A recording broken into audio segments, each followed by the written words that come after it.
उज्यालो radio नेटवर्कसँगै उज्यालो online र mobile एप्लिकेशनबाट एकसाथ प्रसारण भइरहेको नेपाल दर्पणमा साथी मल्लिका थापासँगै अर्जुन पोखरेलको नमस्कार।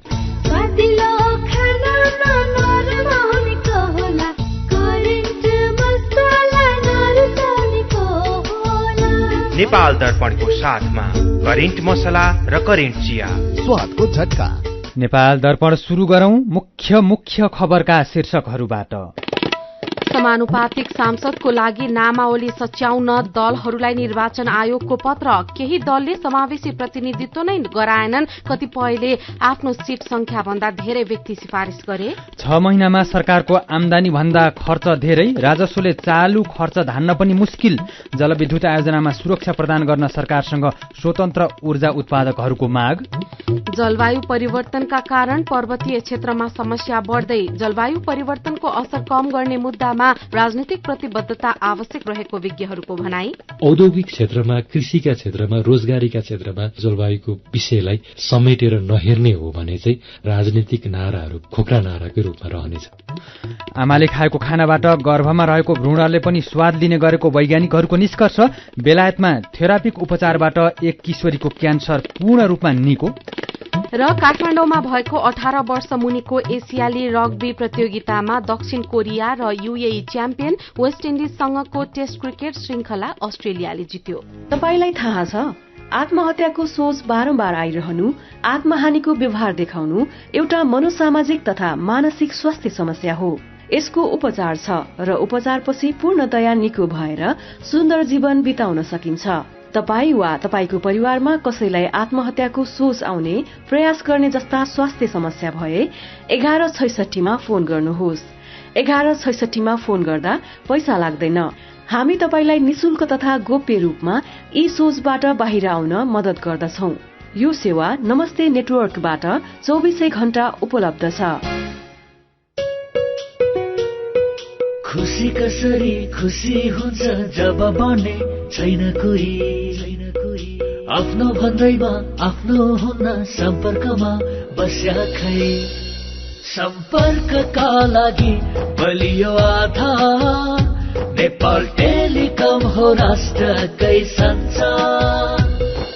सम्पर्कको आधार राष्ट्रको सञ्चार, नेपाल टेलिकम राष्ट्रको सञ्चार। नेपाल टेलिकम राष्ट्रको सञ्चार।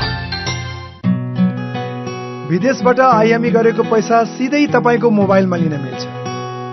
अहिलेको अवस्थामा बाहिर गएर पैसा निकाल्न त्यति सजिलो छैन। त्यसैले आफ्नो मोबाइल निकाल्नुहोस्, आइएमई पे डाउनलोड गर्नुहोस् अनि घर बसी बसी आफ्नो रकम प्राप्त गर्नुहोस्। विदेशबाट आइएमई गरेको रकम प्राप्त गर्न आफ्नो मोबाइल फोनमा आइएमई पे डाउनलोड गर्नुहोस्। अब आइएमई गरौँ, आइएमई पे मा प्राप्त गरौँ सजिलै। नेपाल दर्पणमा अब खबरको सिलसिला। निर्वाचन आयोगले समानुपातिक तर्फ सीट प्राप्त गर्ने राजनीतिक दलहरूबाट सांसद बन्नेहरूको नामावली सच्याउन 2 दिनको समयसहित आज पत्राचार गरेको छ। बन्द सूचीमा रहेका उम्मेद्वारबाट सिफारिस भएका सांसदहरूको नामावलीलाई समावेशी समूह अनुसार सच्याएर पठाउन 2 दिनको समयसहित आज आयोगले पत्राचार गरेको हो। दलहरूले भोलि सोमबार दिउँसो 4 बजेसम्म सच्याइएको सूची निर्वाचन आयोगमा बुझाउनु पर्नेछ। प्रतिनिधि सभातर्फको नाम सिफारिस गर्न हिजोसम्म समय दिइएकोमा दलहरूले नामावली सिफारिस गरेका थिए। पेश भएका मध्ये कतिपय दलले समावेशी समूहबाट उपयुक्त प्रतिनिधित्व नगराएको, कतिपय दलले प्राप्त स्थानभन्दा बढी स्थानमा सिफारिस गरेको समेत पाइएको छ। नामावली सचिएर प्रतिनिधित्व भई आएपछि आयोगले निर्वाचित भएको घोषणा गर्ने समानुपातिक प्रणालीतर्फका प्रवक्ता गुरूप्रसाद वाग्लेले जानकारी दिनुभयो। मंसिर 4 गते सम्पन्न प्रतिनिधि सभा तथा प्रदेश सभा सदस्य चुनाव अन्तर्गत समानुपातिक प्रणालीतर्फ मतगणना सकिएपछि आयोगले यही मंसिरको 22 गते थ्रेश होल्ड कटाउने दलहरूलाई बन्द सूचीमा समावेशी समूह मिलाएर नाम पठाउन दलहरूलाई पत्राचार गरेको थियो। यसैबीच निर्वाचन आयोगले असोज 12 गतेदेखि देशभर लागू रहेको निर्वाचन आचार संहिता भोलिदेखि लागू नरहने निर्णय गरेको छ। आयोगले प्रतिनिधि सभा र प्रदेश सभा सदस्य चुनावका लागि आचार संहिता लागू गरेको थियो। आयोगका प्रवक्ता शालिग्राम शर्मा पौडेलले यो निर्णयको जानकारी नेपाल सरकार, प्रधानमन्त्री तथा मन्त्री परिषदको कार्यालय, सम्पूर्ण मन्त्रालय तथा संवैधानिक निकायहरूमा गराइएको बताउनुभयो। संघीय संसद सचिवालयका महासचिव भरतराज गौतमले सर्वोच्च अदालतले सोधेका प्रश्न र जिज्ञासाको खास जवाफ नदिइकनै पत्र पठाउनु भएको छ। निलम्बित प्रधान न्यायाधीश चोलेन्द्र शमशेर जवराको महाअभियोग निष्प्रभावी भएको भनेर पत्र लेखेको विषयमा सर्वोच्च अदालतले 4 वटा प्रश्नको माग गरेर पत्र पठाएको थियो। तर आज महासचिव पौडेलले सर्वोच्चलाई पत्र पठाएर जिज्ञासाको जवाफ आफूले इजलासमै दिने उल्लेख गर्नुभएको छ। पूर्ण इजलासले यो विषयमा कारण देखाउ आदेश जारी गरेकोले बहसको क्रममा आफूले इजलासमै प्रशासनको पत्रको जवाफ दिने गौतमले उल्लेख गर्नुभएको छ। महासचिव गौतमले निलम्बित प्रधान न्यायाधीश चोलेन्द्र शमशेर जवरामाथिको महाअभियोग निष्प्रभावी भएको भन्दै सर्वोच्चलाई पत्र पठाएपछि रिट समेत दर्ता भएको थियो। रिटको सुनवाई गर्दै संवैधानिक इजलासले पत्रको तत्काल कार्यान्वयन नगर्न भन्दै कारण देखाउ आदेश जारी गरेको थियो। संसद सचिवालयका महासचिव पौडेलले जवरामाथि महाअभियोगको प्रस्ताव ल्याउने संसदको कार्यकाल नै सकिएको अवस्थामा महाअभियोग निष्प्रभावी भएको तर्क गर्दै राष्ट्रपति कार्यालय, सर्वोच्च अदालत लगायतका निकायलाई पत्र पठाउनु भएको थियो। पौडेलको पत्रसँगै जवरा सर्वोच्च अदालत प्रवेश गर्न खोजे पनि प्रयास सफल भएन। सरकार र संविधानविदले भने जवराको महाअभियोग प्रस्ताव अहिले पनि जीवितै रहेकोले नयाँ संसदले यसलाई ग्रहण गरेर अघि बढाउने बताएका छन्। जवराको कार्यकाल पर्सिदेखि सकिँदैछ। प्रधानमन्त्री शेरबहादुर देउवाले पालिका सरकारले नागरिकलाई सुशासन र विकासको अनुभूति गराउन सक्नुपर्ने बताउनु भएको छ। गाउँपालिका राष्ट्रिय महासंघ नेपालको तेस्रो राष्ट्रिय महाधिवेशन उद्घाटन गर्दै प्रधानमन्त्री देउवाले नागरिकको घर दैलोको सरकारका रूपमा चिनिएका पालिकाले स्थानीय आवश्यकता र सम्भावनालाई हेरेर काम गर्नुपर्ने बताउनु भएको हो। प्रधानमन्त्री देउवाले संघीयताको सफल कार्यान्वयनका लागि स्थानीय तहको सबलीकरण हुने गरी कानूनहरूको निर्माण गर्ने काममा ढिलाइ गर्न नहुने पनि स्पष्ट पार्नु भएको छ। जनसेवाको कामलाई प्रभावकारी रूपमा सम्पन्न गर्न सार्वजनिक सुनवाई, जनभेला, जनसहभागिता, घर दैलो सेवा, हेलो सरकार लगायतका सबै सार्वजनिक सेवाहरूलाई प्रभावकारी रूपमा लागू गर्नेमा पनि प्रधानमन्त्री देउवाको जोड़ थियो। उहाँले भ्रष्टाचार शून्य नीति लिएर अघि बढ़न पनि स्थानीय तहका जनप्रतिनिधिलाई आग्रह गर्नुभएको छ। प्रधानमन्त्री देउवाले देशमा गरीबी, बेरोजगारी, सामाजिक अन्धविश्वास तथा कुरीतिहरूको अन्त्यका लागि आर्थिक विकास का विभिन्न कार्यक्रमहरू सञ्चालन गर्न सक्ने गरी स्थानीय तहको क्षमता अभिवृद्धि गर्न सबै पक्ष लाग्नुपर्ने पनि बताउनुभयो। यसैबीच नेकपा माओवादी केन्द्रका अध्यक्ष पुष्पकमल दाहाल प्रचण्डले नेपालको राष्ट्रिय राजनीतिको चाबी माओवादीसँग भएको जिकिर गर्नुभएको छ। ललितपुरमा भएको एक कार्यक्रममा अध्यक्ष प्रचण्डले देशलाई सही दिशातर्फ लैजाने अभिभारा माओवादीसँग रहेको दावी गर्नुभयो। माओवादीलाई निमिट्यान्न पार्न धेरै शक्ति लागेको बताउँदै उहाँले यसको रक्षा गर्ने दायित्व सबै कार्यकर्ताको भएको बताउनुभयो। चुनावको नतिजा अपेक्षित नभएको भन्दै प्रचण्डले देश खत्तम भएको हेर्न चाहने शक्तिले माओवादीलाई कमजोर बनाउन खोजे पनि स्थिति त्यस्तो नभएको बताउनुभयो। आर्थिक गतिविधि सुस्त हुँदा सरकारलाई राजस्व संकलनको लक्ष्य भेट्टाउन मुस्किल देखिएको छ। चालू आर्थिक वर्षमा सरकारले 14 खर्ब 3 अर्ब 14 करोड़ रूपैयाँ राजस्व उठाउने लक्ष्य लिएको छ। तर झण्डै 6 महिना पुग्न लाग्दा जम्मा 3 खर्ब 9 अर्ब 28 करोड़ रूपैयाँ राजस्व उठाएको छ। यो कुल लक्ष्यको जम्मा 22.5% मात्रै हो। पोहोर 6 महिनामा सरकारले 3 खर्ब 97 अर्ब रूपैयाँ अर्थात लक्ष्यको 33% राजस्व उठिसकेको थियो। यो वर्ष कर राजस्वबाट 2 खर्ब 84 अर्ब, गैरकर राजस्वबाट 24 अर्ब 48 करोड़, अनुदानबाट 3 अर्ब 41 करोड़ र अन्य शीर्षकमा 26 अर्ब 72 करोड़ रूपैयाँ सरकारको खातामा जम्मा भएको छ। सबै गरेर सरकारको आमदानी 3 खर्ब 39 अर्ब रूपैयाँ रहेको छ। तर सरकारको साउनदेखि अहिलेसम्म सरकारको खर्च भने 4 खर्ब 10 अर्ब रूपैयाँ पुगेको छ। यसमध्ये चालुतर्फ 3 खर्ब 31 अर्ब 17 करोड़ र पुँजीगततर्फ 31 अर्ब 75 करोड़ रूपैयाँ मात्रै खर्च भएको छ। यसरी हेर्दा राजस्व उठाएको पैसाले सरकारको चालू खर्च पनि धान्न मुस्किल देखिएको छ। यस्तै वित्तीय व्यवस्थातर्फ 46 अर्ब 55 करोड़ रूपैयाँ खर्च भएको छ। यसैबीच स्वतन्त्र ऊर्जा उत्पादकहरूको संस्था नेपाल इप्पानले जलविद्युत आयोजनामा सुरक्षा प्रदान गर्न सरकारसँग माग गरेको छ। लमजुङ र गोरखामा निर्माण भइरहेको चेपे ए जलविद्युत आयोजनामा हिजो अराजक समूहले आक्रमण गरेर 3 करोड़ रूपैयाँ भन्दा धेरैको क्षति पुर्याएको भन्दै इप्पानले निजी क्षेत्रले बनाइरहेका जलविद्युत आयोजनामा सुरक्षा दिन सरकारसँग माग गरेको हो। विगतदेखि नै जलविद्युत आयोजनाले यस्ता थुप्रै अप्रिय घटनाको सामना गरिरहेको भन्दै इप्पानले आफ्ना एकपक्षीय माग पूरा गराउन आयोजनालाई गम्भीर क्षति पुर्याउने तथा प्रवर्धक कर्मचारीलाई मानसिक र भौतिक रूपमा डर त्रास पैदा गराउने आपराधिक गतिविधि तत्कालै रोक्न माग गरेको हो। यस्ता गतिविधिले राष्ट्रिय अर्थतन्त्रको मेरुदण्डका रूपमा रहेका जलविद्युत तथा ऊर्जा क्षेत्रमा नकारात्मक सन्देश प्रवाह हुनुको साथै समग्र क्षेत्र निरुत्साहित हुनेतर्फ पनि इपानले सरकारको गम्भीर ध्यानाकर्षण गराएको छ। चम्पादेवी हाइड्रो पावर लिमिटेडको प्रवर्धनमा लमजुङ र गोरखामा निर्माणाधीन चेपे ए जलविद्युत आयोजनाको साइट अफिस एवं पावर हाउसमा एक समूहले प्रवेश गरेर कार्यालयका सामान र गाडी तोडफोड र आगजनी गरेर 3 करोड रुपियाँ बराबरको क्षति पुर्याएको र यसको क्षतिपूर्ति आक्रमणकारीबाटै भराउन पनि इपानले सरकारसँग माग गरेको छ। सीधा कुरा प्रश्न विचार यो हो उज्यालो रेडियो नेटवर्क नेपाल दर्पणमा कुराकानीसँगै खबरको सिलसिला बाँकी नै छ, सुन्दै गर्नुहोला। निक साइमन्स अवार्ड सम्बन्धी सूचना।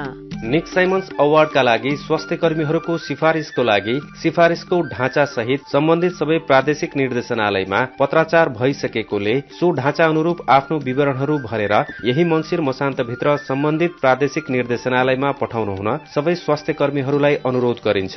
सो सम्बन्धी थप जानकारीको लागि फोन नम्बर 98511 66640 वा 98412 48481 मा सम्पर्क गर्न हुन अनुरोध छ। एचआईभी का बारेमा खुलेर कुरा गरौं। एचआईभी खराब आचरणको नतिजा नभई असावधानीको परिणाम हो, तसर्थ यसबाट बच्न असुरक्षित यौन सम्पर्क नराखौं। अन्य व्यक्तिले प्रयोग गरेका धारिला औजार जस्तै छुरी, दारी काट्ने ब्लेड प्रयोग नगरौं र रगत चढाउनु पर्ने अवस्था भएमा परीक्षण गरेको रगत मात्र चढाउँ। संक्रमित भइसकेकालाई समयमै उपचारमा लगाउँ र अकालमै हुन सक्ने मृत्युबाट जोगाउँ। समयमै उपचार गर्नाले संक्रमित गर्भवती महिलाले पनि स्वस्थ बच्चा जन्माउन सक्छिन्। Nepal youth foundation 12+ Lumbini plus र मकवानपुर महिला समूह।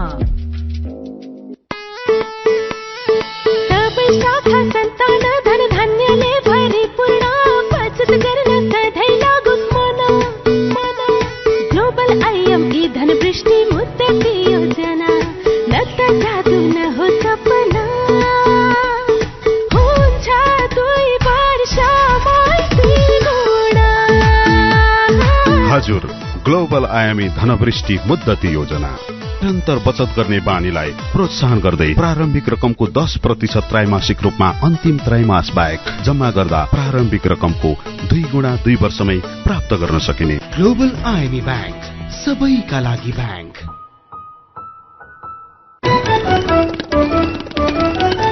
उज्यालो रेडियो नेटवर्कबाट प्रसारण भइरहेको नेपाल दर्पणमा तपाईंलाई फेरि स्वागत छ। यतिन्जेल हामीले समानुपातिक सांसदको लागि नामावली सच्याउन दलहरूलाई निर्वाचन आयोगको पत्र, केही दलले समावेशी प्रतिनिधित्व नै गराएनन्, 6 महिनामा सरकारको आम्दानी भन्दा खर्च धेरै लगायतका खबर प्रस्तुत गर्यौं। नेपाल दर्पणमा अब बाँकी प्रसंग। आज अन्तर्राष्ट्रिय पर्वत दिवस नेपालमा पनि विभिन्न कार्यक्रम गरी मनाइएको छ। जलवायु परिवर्तन र जनसंख्या वृद्धिका कारण पर्वतीय क्षेत्रमा परेको असर न्यूनीकरणमा जोड़ दिँदै प्रत्येक वर्ष डिसेम्बर 11 मा यो दिवस मनाइन्छ। पर्वतीय जीवनका बारेमा सचेतता जगाउने उद्देश्यले सन् 2003 देखि पर्वत दिवस मनाउन थालिएको हो। 15% भूभाग हिमाली क्षेत्रमा रहेको नेपाल हिमाली जड़ीबुटी, जीवजन्तु लगायतको उपलब्धताका हिसाबले नेपाल विश्वमै चर्चित छ। नेपालमा पानीको उपलब्धता र जनजीवनमा हिमाली वातावरणको प्रभाव रहेको छ, तर जलवायु परिवर्तनको असरसँगै हिमालमा हिउँ घट्दै र हिमाली संस्कृति हराउँदै गएकोले पर्वतीय क्षेत्र समस्यामा पर्न थालेको छ।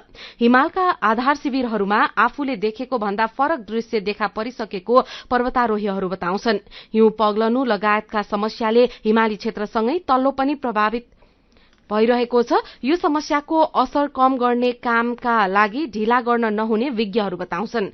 नेपालका राजनीतिक दलहरूले चाहिँ जलवायु परिवर्तनको विषयलाई कतिको समेट्ने गरेका छन् भनेर साथी भोजेन्द्र बस्नेतले अल्प विकसित राष्ट्रहरूको समूहका अध्यक्षका सल्लाहकार एवं जलवायु विज्ञ मन्जित ढकाललाई सोध्नु भएको छ। स्थानीय तहको भएको चुनाव र यसपालि प्रादेशिक र केन्द्रीय स्तरमा भएको चुनावमा राजनीतिक दलहरूले प्रकाशन गरेको घोषणापत्रलाई मात्रै विश्लेषण गर्दा पनि यसपालि त लगभग सबै राजनीतिक दलले जलवायु परिवर्तनको विषय प्रत्यक्ष अप्रत्यक्ष रूपमा समेटेको देखिन्छ। हाम्रा दलहरूले ती घोषणापत्रमा राखेका कुरा कार्यान्वयनमा लैजालान् भन्ने विश्वास कतिको लाग्छ, अथवा दलभित्र त्यो किसिमको अध्ययनको लागि चाहिँ प्रयासहरू भएको छ कि छैन? कार्यान्वयन त गर्नै पर्छ भन्ने लाग्छ मलाई, किनभने देशलाई समुन्नत बनाउँछु, हामी देशलाई विकासको माथिल्लो चरणमा हामी लान्छौँ भन्ने खालका प्रतिबद्धताहरू राजनीतिक दलहरूले जनाएका छन्। त्यसलाई जलवायु परिवर्तनको विषयलाई ओझेलमा राखेर यसलाई सम्बोधन नगरी त्यो पूरा हुन सम्भवै छैन हैन। त्यसैले गर्दा यसबाट बाहिर निस्केर त जानै सक्दैनन् जस्तो लाग्छ। तर यहाँले भन्नुभएको जस्तै अवस्था चाहिँ पहिलेका घोषणापत्र हेर्दाखेरि देखिन्छ नै हैन। विषय समेट्नको लागि समेटिदिने, पछि चाहिँ त्यो लेखेको थियो हैन, भयो कि भएन भनेर त्यो अवस्था पनि आयो। हामीले गएको हैन चुनाव पछाडि केही राजनीतिक दलका प्रमुख व्यक्तिहरूसँग गएर सोद्धाखेरि यस्तो लेखेको थियो र हाम्रो घोषणापत्रमा भन्नसम्म पनि भन्नुभयो। तर अब अहिले चाहिँ यो विषयको बारेमा जानकारी जनचेतना पहिलेभन्दा अलिक बढेको र यसले हाम्रो विकासलाई कसरी प्रत्यक्ष असर गर्छ भन्ने कुराहरू पनि बाहिर आएकोले गर्दाखेरि खबरदारी त हामीले गरिराख्नु नै पर्नेछ। यसमा फेरि अर्को अन्यल के पनि छ भने धेरै राजनीतिक स्तरमा र जनमानसमा यी विषयहरू चाहिँ विकास विरोधी हुन्, वातावरणको विषय जस्तै भन्ने एउटा साँघुरो सोचाइ पनि छ। त्यो सोचाइबाट बाहिर निकाल्नको लागि पनि सबैको भूमिका महत्त्वपूर्ण हुन जानेछ। जलवायु परिवर्तन सम्बन्धी समस्याहरू कम गर्नको लागि राजनीतिक प्रतिबद्धता चाहिँ कतिको आवश्यक विषय हो, त्यसले कस्तो प्रभाव पार्छ? यो अत्यन्तै महत्त्वपूर्ण विषय हो, किनभने विकास भनेर जुन हिसाबले भनेका छौँ, कस्तो विकास हामीले चाहेको हो हैन। उदाहरणको लागि नेपालकै हामीले हेर्ने हो भने हामीले पेट्रोलियम पाइपलाइन बनाउनको लागि अरबौं लगानी गर्यौं। कुन बेला लगानी गर्यौं भने जुन बेला यातायात क्षेत्र चाहिँ विद्युतीयकरण भइरहेको छ र धेरै गाडी निर्माण गर्ने कम्पनीहरूले अबको 5 वर्ष 10 वर्षमा अब हामी पेट्रोल डिजलको गाडी बनाउँदैनौँ भनिरहेको छौँ। भनेपछि मैले एउटा मात्रै उदाहरण दिँदाखेरि अब हामीले जुन अरबौं लगानी पेट्रोलियम पाइपलाइनमा गर्यौं त्यसले हामीलाई फाइदा हुन्छ कि त्यो पेट्रोल उत्पादन गर्ने राष्ट्रलाई फाइदा हुन्छ हैन। त्यसरी हामीले विश्लेषण गर्नुपर्ने चाहिँ आवश्यक छ। हाम्रो जलविद्युत बनाइराख्दाखेरि अहिले कस्तो असर गरिरहेको छ पानीको बहाव तलमाथि हुँदाखेरि भन्ने मात्रै होइन कि पृथ्वीको तापमान बढ्दै जाँदा अबको 30 वर्ष अबको 50 वर्ष त्यो जलविद्युतको जुन हैन आफ्नो कार्य समयकाल हुन्छ, लाइफ टाइम हुन्छ, त्यसमा त्यो थेग्ने खालको हाम्रो संरचना हामीले बनायौं कि बनाएनौं। कृषि सम्बन्धी केही योजनाहरू हामीले अगाडि ल्याइराख्दाखेरि सुक्खा खडेरीका दिनहरू बढिरहेका छन्। हामीले कुनै ठाउँमा धान बाली प्रबोधन गरिरहेका छौं भने धानलाई त फेरि अत्यन्तै धेरै पानी चाहिन्छ। त्यो विषय विश्लेषण गरेर गरिरहेका छौं कि हामी हाम्रो राजनीतिक नाराकै भरमा त्यतिकै हैन कृषि सम्बन्धी कुराहरू अगाडि बढाएका छौं भनेपछि औद्योगिक क्षेत्रमा, कृषिका क्षेत्रमा, रोजगारीका क्षेत्रमा यी सम्पूर्ण विषयहरूमा हामीले जलवायुको विषयलाई समेटेर नहेर्ने हो भने चाहिँ हाम्रा राजनीतिक नाराहरू पनि खोक्रा नाराकै रूपमा रहनेछ। उहाँ हुनुहुन्थ्यो अल्प विकसित राष्ट्रका समूहको अध्यक्षका सल्लाहकार एवं जलवायु विज्ञ मन्जित ढकाल। मेरो पनि भन्नु छ। नेपालका पर्वतीय क्षेत्रमा बढ्दै गएका समस्या तथा समस्या कम गर्ने बारेमा तपाईले नै व्यक्त गर्नुभएका विचार, प्रतिक्रिया र सुझावलाई आजको मेरो पनि भन्नु छमा समेटेका छौं। राजकुमार गिरीले लेख्नु भएको छ, रुखहरू काटिँदैछन्, पर्वतमा मोटर गाडी कुद्न थालेका छन्, पानीका मुहान सुक्न थालेका छन्, हिउँ पग्लिन थालेको छ। पर्वतीय क्षेत्रमा देखिएका गतिविधिले अहिले शहर र तल्लो क्षेत्रलाई पनि असर गर्न थालेको छ। समस्या दैनिक बढ़िरहेकोले समाधानको पहल आवश्यक छ। फेसबुकमा एलबी टुहुरे नाम राखेका साथी लेख्नुहुन्छ, सुनेको छु नेपालका पर्वतहरूलाई फोहोरले ढाक्दैछ रे। हिमाल र उच्च पहाड़मा बढेको फोहोरको असर समुद्रसम्म फैलदै जान्छ। अर्जुन शमशेर कुँवर लेख्नुहुन्छ, नेपालको पर्वतीय क्षेत्रमा पाटेसल्ला भनिने रुख पनि समस्याका रूपमा देखिएको छ। यसको फैलावट यति तीव्र छ कि केही वर्षमा धेरै जसो उच्च पहाड़मा यो फैलनेछ। जमिनलाई सुक्खा बनाइदिने यो मिचाहा प्रजातिले वरिपरि अरू बोट बिरुवालाई बाँच्न पनि दिँदैन। ट्विटरमा वाल्मीकि अधिकारीले लेख्नु भएको छ, हिउँ पग्लिने, हिमताल विस्फोट, पहिरो लगायतका समस्या हिमत्तो खण्डमा बढ़िरहेका छन्। हिमत्तो खण्डको रक्षा नै सम्पूर्ण मानव जीवनको रक्षाका लागि कोसेढुङ्गा साबित हुनेछ। ट्विटरमै पद्मशंकर कक्षपति लेख्नुहुन्छ, देशका विभिन्न ठाउँका डाँडा काँडाका वनहरू मासेर मानव बस्ती बसाइँदैछ। पहाड़मा बाटो खन्ने नाममा डोजरले जथाभावी भत्काइरहेको छ। कोलोनी हाउजिङ बनाउन जमिन सम्याउने काममा डोजर व्यस्त छ। वर्षमा एक दिन पर्वत दिवस मनाएर के गर्नु र खै। अनि पेमा शेर्पाले लेख्नु भएको छ, आफू पर्वतीय क्षेत्रमा हुर्किएको र यही माटोमा संघर्ष गरेर जीवन निर्वाह गरिरहेकोले पनि हुन सक्छ यो ठाउँ निकै प्यारो लाग्छ। यिनै पर्वत डाँडा पाखालाई सुविधायुक्त मनोरम बनाउन सकियो भने मात्रै पनि पर्यटकीय उद्योग फस्टाएर मनज्ञ आमदानी हुनेछ। विचारका लागि तपाईलाई धन्यवाद। मेरो पनि भन्नु छ। मेरो पनि भन्नु छ प्रस्तुत गर्दै हुनुहुन्थ्यो साथी मदन पौड्याल। नेपाल दर्पणमा खबरको सिलसिला बाँकी नै छ, सुन्दै गर्नुहोला। गाउँको उत्पादन शहरमा, रैथाने खाना घर घरमा। पञ्चगुणीय तत्त्वले भरिपूर्ण रैथाने कृषि खाद्य वस्तु तथा सामग्रीहरू कृषकहरूबाट संकलन तथा प्रशोधन गरी काठमाडौँ उपत्यका भरि सहज रूपमा होम डेलिभरी भइरहेको कुरा सहर्ष जानकारी गराउँदछौं। सम्पर्क तथा जानकारीका लागि रैथाने एग्री प्रोडक्ट्स नेपाल प्राली, चप्पल कारखाना, Maharajganj, Kathmandu. Phone number 01 40 15 658 40 15 662। Mobile number 98 434 21 743 र 98 550 45 242। रैथानेलाई तपाईले मोबाइल एपको लागि RAITHAANE रैथाने टाइप गरेर वा वेबसाइट www.raithanenepal.com मा गएर पनि भेट्न सक्नुहुनेछ। होइन हो दाजु भाउजू, खुसी हुँदै कस्तो नाचे। हामीलाई त तेरा भन्दा धेरै सुविधा मुक्तिनाथ आशीर्वाद बचत खाता खोलेर। होइन के छ र यसमा त्यस्तो खुसी भइरा?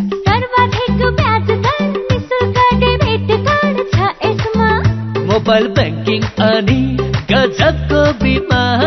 खातामा बिमा हो नि, अब खुसीको छैन कुनै सीमा। बचत खातामा 1 करोड 1 लाखसम्मको बिमा। हो हजुर, अब मुक्तिनाथ आशीर्वाद बचत खातामा पाउनुहोस् 1 करोड 1 लाखसम्मको बिमा, साथै आकर्षक ब्याज दरसँगै निशुल्क भिजा डेबिट कार्ड, निशुल्क मोबाइल ब्याङ्किङ अनि 13 अन्य ब्याङ्किङ सुविधाहरूमा छुट। अब खुसीको छैन कुनै सीमा। बचत खातामा 1 करोड 1 लाखसम्मको बिमा। मुक्तिनाथ विकास ब्याङ्क, जनता ब्याङ्कमा होइन, ब्याङ्क जनतामा जानु पर्दछ। उज्यालो रेडियो नेटवर्क मार्फत देशभरिका विभिन्न एफएम स्टेशन तथा उज्यालो अनलाइन र मोबाइल एप्लिकेशनमा प्रसारण भइरहेको नेपाल दर्पणमा तपाईंलाई फेरि स्वागत छ। नेपाल दर्पणमा अब बाँकी खबर। सर्लाहीका उखु मिलहरूले समयमै भुक्तानी नदिएपछि उखु उत्पादक किसान सखर उद्योगलाई उखु बेच्न बाध्य भएका छन्। सर्लाहीका 3वटा उखु मिल मध्ये हरिवन नगरपालिका 11 को इन्दु शंकर चिनी उद्योग बाहेक अन्नपूर्ण र महालक्ष्मी सुगर मिलले समयमै उखु उत्पादक किसानको भुक्तानी नदिएपछि हैरान भएका किसानले उत्पादन गरेको उखु सखर उद्योगलाई बेच्न थालेका छन्। किसानले कम मूल्यमै स्थानीय सखर उद्योगलाई उखु समयमै बेचेर खाली भएको जमिनमा मुसुरो, गहुँ र धनिया लगाउन थालेका छन्। सरकारले यस वर्ष उखुको मूल्य प्रति क्विन्टल 600 रुपैयाँ निर्धारण गरेको भए पनि किसानले अहिले सखर उद्योगलाई प्रति क्विन्टल 350 रुपैयाँका दरले उखु बेच्न थालेका छन्। लगानी पनि उठ्न मुस्किल हुने गरेको किसानको गुनासो छ। आन्तरिक राजस्व कार्यालयका कर्मचारी हौं भन्दै ठगी र कृत्य गरेको अभियोगमा काठमाडौँको नयाँ बस पार्क क्षेत्रबाट 8 जना पक्राउ परेका छन्। जिल्ला प्रहरी परिसर काठमाडौँले आज पत्रकार सम्मेलन गरेर उनीहरूले कर असुलीको नाममा ठगी र कृत्य काम गरेको पाइएपछि पक्राउ गरेर अनुसन्धान थालिएको जानकारी दिएको छ। उनीहरूको साथबाट आन्तरिक राजस्व कार्यालयको नाममा छापिएको लेटर प्याड, नगद रसिद सहित 5,08,640 रुपियाँ पनि बरामद गरिएको वरिष्ठ प्रहरी उपरीक्षक भरत बहादुर बोहराले बताउनुभयो। हप्ताको पहिलो दिन आज शेयर बजार दोहोरो अङ्कले घटेर रातामे भएको छ। शेयर बजार परिसूचक नेप्से आज 31.97 अङ्कले घटेर 1,885.31 बिन्दुमा झरेको छ। आज 353 वटा कम्पनीका 35,12,000 किता शेयर 1 अर्ब 10 करोड 34 लाख रुपैयाँमा कारोबार भएका छन्। गुल्मीमा उत्पादन भएका कफीको जापान र फ्रान्समा माग बन्न थालेपछि किसानहरू कफी खेतीमा आकर्षित हुन थालेका छन्। गुल्मीमा उत्पादन भएको कफी जिल्ला सहकारी संघ मार्फत निर्यात हुँदै आएको छ। संघका सचिव युवराज आचार्यका अनुसार जापान र फ्रान्समा मात्रै वार्षिक 5 मेट्रिक टन कफी निर्यात हुँदै आएको छ। सप्तरीको कञ्चनपुरमा जंगली हात्तीले 3 परिवारको 5वटा घर भत्काएको छ। कोसीटपु वन्यजन्तु आरक्षबाट आएको जंगली हात्तीले कञ्चनरूप नगरपालिका 12 मा घर भत्काएर क्षति गरेको ओडा सदस्य जैनुद्दिन मियाले बताउनुभयो। काठमाडौँको कीर्तिपुरमा स्कूल बसको ठक्करबाट एकजना सशस्त्र प्रहरी जवानको ज्यान गएको छ। कीर्तिपुर नगरपालिका वडा नम्बर 6 चोभारको गेट नजिकै इन्डियन मोडर्न स्कूलको बसले ठक्कर दिँदा बझाङको जय पृथ्वी बहादुर नगरपालिका 5 घर भएका 29 वर्षका सुभाष चन्द्र रतलाको ज्यान गएको महानगरीय ट्राफिक प्रहरी महाशाखाले जनाएको छ। डोटीको सेती नदीमा बगेर 35 वर्षका गोविन्द बोगटीको ज्यान गएको छ। भागेश्वर मन्दिर नजिक सेती नदीमा बगेर उहाँको ज्यान गएको इलाका प्रहरी कार्यालय दिपायलका प्रमुख रूपसिंह थापाले जानकारी दिनुभयो। बोगटी चिप्लिएर नदीमा खस्दा बगेको हुन सक्ने प्रहरीले अनुमान गरेको छ। अब विदेशका खबर। आमाले खाएको खानाबाट गर्भमा रहेका भ्रूणले पनि स्वाद लिने गरेको वैज्ञानिकहरूले पत्ता लगाएका छन्। बेलायतको डरम युनिभर्सिटीको द नियोनेटल रिसर्च ल्याबले भ्रूणले विभिन्न स्वादमा प्रतिक्रिया व्यक्त गरेको प्रत्यक्ष प्रमाण पहिलो पटक अभिलेखीकरण गरेको बीबीसीले जनाएको छ। साइकोलोजिकल साइन्स जर्नलमा प्रकाशित विवरणमा आमाले गाजर खाँदा गर्भमा रहेको भ्रूण प्रसन्न भएको र आमाले केलको साग खाँदा ठुस्स परेको उल्लेख छ। 100 जना गर्भवतीमा गरिएको परीक्षणमा आमाले खानेकुरा खाएको 20 मिनेटपछि भ्रूणले प्रतिक्रिया देखाएको थियो। केही नखाएका आमाको गर्भमा रहेका भ्रूणले भने प्रतिक्रिया नजनाएका रिपोर्टमा उल्लेख छ। आमाले खाएका खानाका कारण गर्भमा भ्रूणहरू वरिपरि हुने तरल पदार्थमा विभिन्न स्वाद हुने भएकोले त्यसो हुन सक्ने विज्ञहरूले बताएका छन्। आमाले खाने खानाबाट भ्रूणले कस्तो पोषण पाउँछ र बच्चाको स्वास्थ्य विकासको लागि यो निकै आवश्यक छ भन्ने कुरा यस अघिका अनुसन्धानहरूबाट थाहा पाएको भए पनि स्वाद लिने कुरा पहिलो पटक थाहा भएको अनुसन्धान टोलीकी प्रमुख नादिया राइसल्यान्डलाई उद्धृत गर्दै बीबीसीले जनाएको छ। शिशुहरूले सामान्यतया 14 हप्तापछि स्वाद थाहा पाउने गरेको उहाँले बताउनुभयो। बेलायतमा थेरापिक उपचारबाट एक किशोरीको क्यान्सर पूर्ण रूपमा निको भएको छ। बेस एडिटिङ थेराप्युटिक उपचारबाट बेलायतमा एलिसा नाम गरेकी किशोरीको शरीरबाट क्यान्सर पूर्ण रूपमा सफा गरिएको बीबीसीले जनाएको छ। यसअघि एलिसाका सबै उपचार असफल भएका थिए। त्यसपछि डाक्टरहरूले रिभोल्युसनरी थेरापीको सहयोगमा 13 वर्षीय एलिसाको उपचार गरेका थिए। 6 महिनापछि क्यान्सर पूर्ण रूपमा हराएको पाइएको छ। यो थेरापीको प्रयोगपछि डाक्टरहरूले केही समयका लागि एलिसालाई निरीक्षणमा राखेका थिए। यसअघि एलिसाको क्यान्सर निको नहुने विश्वास गरिएको थियो। किमोथेरापी र बोन म्यारो ट्रान्सप्लान्ट गरेपछि पनि उनको शरीरमा केही फरक देखिएको थिएन। त्यसपछि डाक्टरहरूले बेस एडिटिङ विधिको प्रयोग गरेका थिए जसको आविष्कार 6 वर्ष अघि भएको थियो।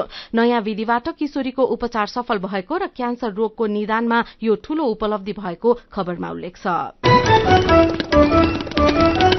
अब केही खेल खबर। काठमाडौँमा भएको 18 वर्ष मुनिको एसियाली रग्बी प्रतियोगितामा पुरुषतर्फ दक्षिण कोरिया र महिलातर्फ यूएई च्याम्पियन बनेका छन्। दशरथ रंगशालामा भएको पुरुष फाइनलमा दक्षिण कोरियाले यूएईलाई 21-17 स्कोरले पराजित गर्यो। आजै भएको सेमी फाइनलमा दक्षिण कोरियाले मलेसियालाई 19-7 तथा यूएईले भारतलाई 36-0 ले हराउँदै उपाधि यात्रा पक्का गरेका थिए। 8 वटा देश सहभागी प्रतियोगितामा नेपाल 7औं स्थानमा रह्यो। 7औं स्थानका लागि भएको खेलमा नेपालले बंगलादेशलाई 69-0 को सहज जितले हरायो। महिलाको उपाधि प्रतिस्पर्धामा यूएईले भारतलाई 26-5 ले हराएर च्याम्पियन बन्यो। मलेसियाले थाइल्याण्डलाई 19-7 ले हराउँदै तेस्रो बन्यो। नेपालमा पहिलो पटक रग्बीको अन्तर्राष्ट्रिय प्रतियोगिता भएको हो। वेस्ट इन्डिजसँगको टेस्ट क्रिकेटको श्रृंखला अस्ट्रेलियाले जितेको छ। आज सकिएको दोस्रो टेस्ट 419 रनले जितेसँगै अस्ट्रेलियाले 2 खेलको श्रृंखला व्हाइट वाश सहित आफ्ना पक्षमा पारेको हो। अस्ट्रेलियाको एडिलेडमा 497 रनको विशाल लक्ष्य पछ्याएको वेस्ट इन्डिज 77 रन बनाउँदा अल आउट भयो। उसका लागि टगनारायण चन्द्र पाउलले सबैभन्दा धेरै 17 रन बनाए। बलिङतर्फ अस्ट्रेलियाका मिचेल स्टार्क, माइकल नसिर र स्टक वोलान्डले 3-3 विकेट लिए।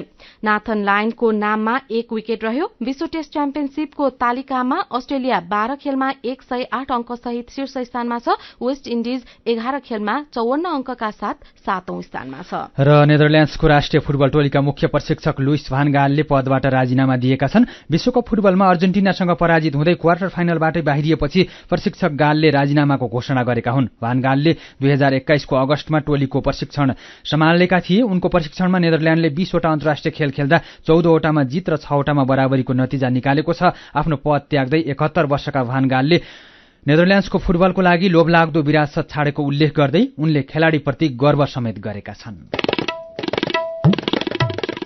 खेल खबरसँगै हामी नेपाल दर्पणको अन्त्यमा आइपुगेका छौं। आजका मुख्य खबरका शीर्षकहरू फेरि एकपटक। समानुपातिक सांसदको लागि नामावली सच्याउन दलहरूलाई निर्वाचन आयोगको पत्र। केही दलले समावेशी प्रतिनिधित्व नै गराएनन्। कतिपयले आफ्नो सीट संख्या भन्दा धेरै व्यक्ति सिफारिस गरे। 6 महिनामा सरकारको आम्दानी भन्दा खर्च धेरै। राजस्वले चालू खर्च धान्न पनि मुस्किल। जलविद्युत आयोजनामा सुरक्षा प्रदान गर्न सरकारसँग स्वतन्त्र ऊर्जा उत्पादकहरूको माग। जलवायु परिवर्तनका कारण पर्वतीय क्षेत्रमा समस्या बढ्दै। जलवायु परिवर्तनको असर कम गर्ने मुद्दामा राजनीतिक प्रतिबद्धता आवश्यक रहेको विज्ञहरूको भनाई। आमाले खाएको खानाबाट गर्भमा रहेको भ्रूणले पनि स्वाद लिने गरेको वैज्ञानिकहरूको निष्कर्ष। बेलायतमा थेरापीको उपचारबाट एक किशोरीको क्यान्सर पूर्ण रूपमा निको। र काठमाडौँमा भएको 18 वर्ष मुनिको एसियाली रग्बी प्रतियोगितामा दक्षिण कोरिया र युएई च्याम्पियन वेस्ट इन्डिजसँगको टेस्ट क्रिकेट श्रृंखला अस्ट्रेलियाले जित्यो। आजको नेपाल दर्पण सकिएको छ। प्राविधिक साथी संघर्ष विष्टसँगै हामी मल्लिका थापा र अर्जुन पोखरेल पनि विदा हुन्छौं। उज्यालोको मोबाइल एप्लिकेशन र अनलाइनमा प्रसारण भइरहेका सामग्री भाइबरमा पनि उपलब्ध छन्। जाडोको समय छ। पर्याप्त मात्रामा तातो र झोलिलो खानेकुरा खाने गरौं। नमस्कार।